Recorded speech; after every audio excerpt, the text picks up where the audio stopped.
art is unique in that it can convey intangible things like feelings and memories and experiences in a physical piece, and to create them in such a way that other people could engage in the piece and can hopefully relate to it. I am Sarah-Leah Thompson. I am a multimedia artist. I've been making art my whole life. In college, when I made art, a lot of it ended up focusing on my Jewish experience or raising awareness about anti-Semitism. Art helps fight anti-Semitism because it creates a visual narrative, something for people to discuss that they can see and that they can ask questions about. And maybe it's easier to ask questions about an art piece, a piece of metal in front of you, than it is to ask somebody about their experience. This is my piece that I call Exit, and I made it as a tribute to the victims of the Tree of Life shooting.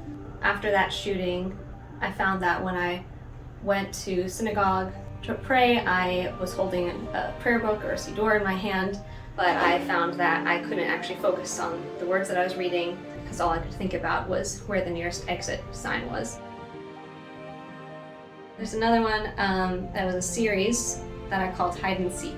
It was two-piece sculpture. One was like a large steel paper plane, and another was a steel paper crane. They're very heavy, they're pointy, angular, rusted, and they were inspired by my husband's grandmother's experience hiding under a barn in a crawl space as a child during the Holocaust in Poland. These things have a big connection to me and my identity and who I am.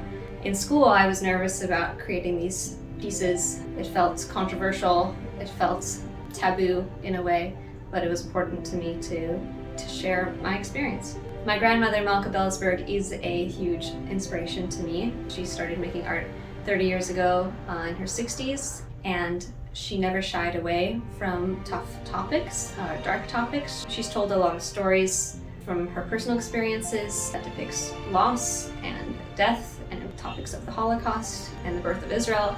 So I learned from her at a young age to not shy away from these topics either, and to feel empowered to share my own experiences and experiences of others in a meaningful way. Learned from her too that not every art piece has to be heavy. There's a time to celebrate life and to celebrate the time that we have.